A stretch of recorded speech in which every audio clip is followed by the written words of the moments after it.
Pada paparan kali ini saya akan membahas bagaimana melakukan critical literature review, yaitu melakukan peninjauan terhadap studi-studi atau paper-paper yang terdahulu, penelitian-penelitian terdahulu secara kritis. Apa yang dilakukan pada tahap ini? Tahap pertama adalah kita perlu memberikan atau menyatakan argumentasi, memberikan alasan,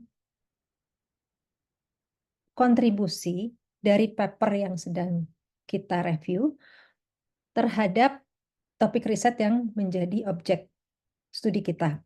Kemudian kita juga perlu menyusunnya dalam suatu paparan yang baik sebagai landasan kita melanjutkan penelitian ke tahap berikutnya.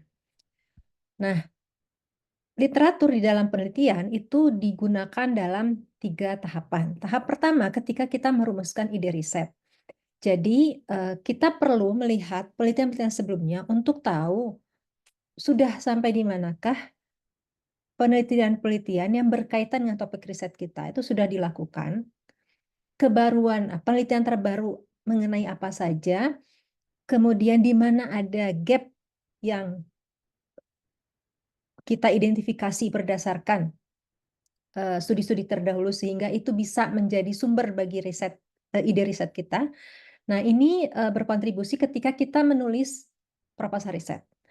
Jadi, pada bab 1 kita sudah memanfaatkan hasil studi kita terhadap literatur sebelumnya untuk merumuskan research question. Kemudian yang kedua adalah kita pada saat kita melakukan critical literature review. Pada tahapan ini, output yang diharapkan adalah berupa rerangka teoritis. Jadi, rerangka teoritis atau model penelitian yang kita bangun itu berangkat dari penelitian-penelitian terdahulu, plus kita ingin menggunakan konteks riset yang seperti apa. Konteks riset yang berbeda bisa menghasilkan rerangka teoritis yang berbeda. Ini pun, jadi konteks riset pun kita mengacu pada penelitian-penelitian terdahulu, di mana sajakah atau konteks riset apa sajakah yang sudah digunakan. Nah, theoretical framework ini berperan ketika kita menuliskan bab 2 yaitu literature review. Yang ketiga adalah ketika kita menuliskan research findings. Jadi, literatur yang atau studi terdahulu itu kita manfaatkan, kita tuliskan untuk memperkuat hasil penelitian kita atau untuk memberikan argumentasi apabila misalkan hasil riset kita berlawanan dengan hasil-hasil riset terdahulu. Atau kita bisa menyatakan perbedaan antara hasil riset kita dengan hasil riset sebelumnya. Jadi pada research findings kita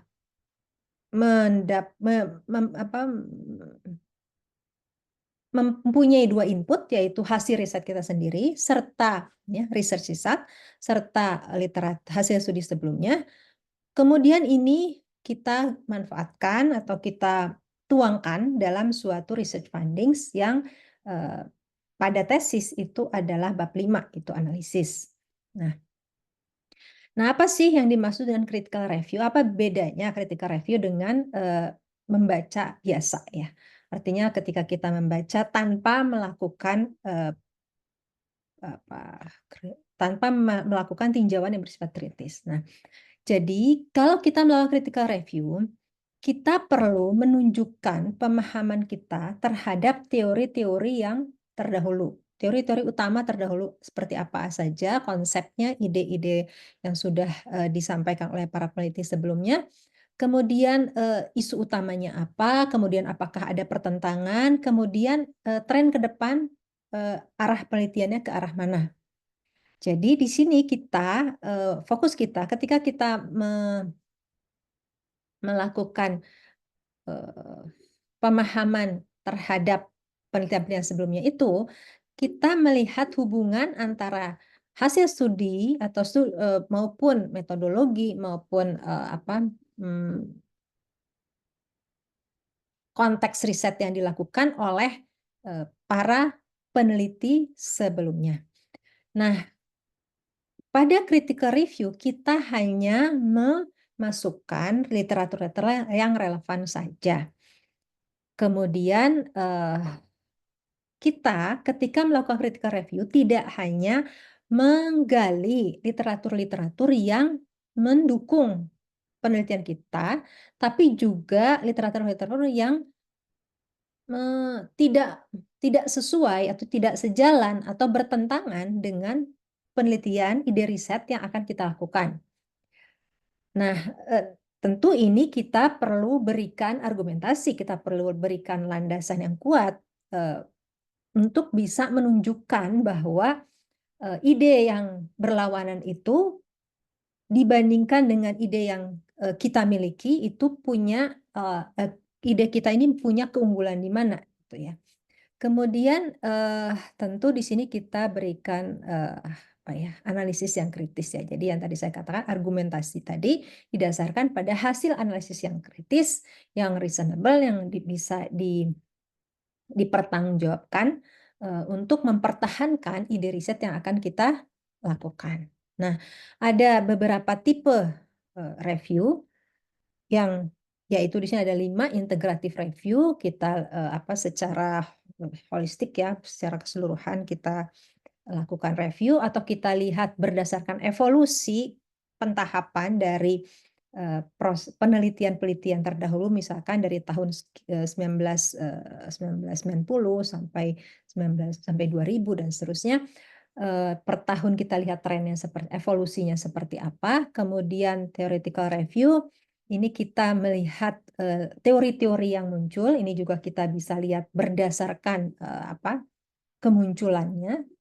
Kemudian kapan kita melakukan theoretical review ini ketika kita ingin mencari gap teoritis untuk kenapa kita melakukan penelitian tersebut ya. Ide riset kita ini berasal dari mana. Kemudian metodologi review ya ini kita lihat metode-metode terdahulu, metodologi yang terus dilakukan misalkan kualitatif, menggunakan desain riset kualitatif atau konseptual riset, menggunakan metode pengumpulan data seperti apa dan seterusnya. Kemudian yang systematic review. Ini kita melakukan melihat apa yang sudah dilakukan sebelumnya. Ini yang kemarin pada pertemuan sebelumnya itu kita sudah bahas ya. Salah satu contohnya dengan menggunakan bibliometric analysis.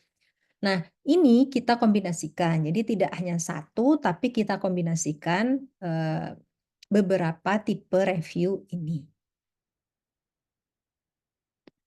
Nah, kemudian bagaimana sih kita bisa menghasilkan suatu critical review terhadap suatu literatur? Nah, itu dimulai ketika kita membaca paper atau hasil penelitian sebelumnya. Kita menggunakan cara membaca yang kritis gitu. Gimana caranya? Pertama, di dalam diri kita ya ketika kita awal membaca, kita mencari alasan kenapa atau tujuan dari paper tersebut. Apa sih yang ingin disampaikan itu di awal. Kemudian yang kedua, setelah kita baca, maka kita berikan beberapa catatan kecil, mungkin di samping paragrafnya ya, dengan menggunakan bisa pensil atau pulpen, ataupun kalau Anda menggunakan tab, misalnya Anda tuliskan key point-nya apa dengan kalimat Anda sendiri. Kemudian ajukan pertanyaan di dalam diri kita, kenapa? Apa sih maknanya? Apa makna dari paparan tersebut ya? Kemudian setelah kita selesai membaca seluruh papernya, baru kemudian kita summary-kan, kita simpulkan isi dari paper tersebut dengan beberapa kalimat saja, mungkin 3-5 kalimat, untuk menjelaskan, membantu kita untuk lebih memahami lagi. Jadi secara keseluruhan, paper ini bicaranya apa sih, gitu ya. Dan terakhir adalah, bagaimana kontribusi dari paper itu terhadap pemikiran Anda, terhadap cara pandang Anda dalam memecahkan, gap penelitian yang sudah Anda identify sebelumnya, dan seterusnya.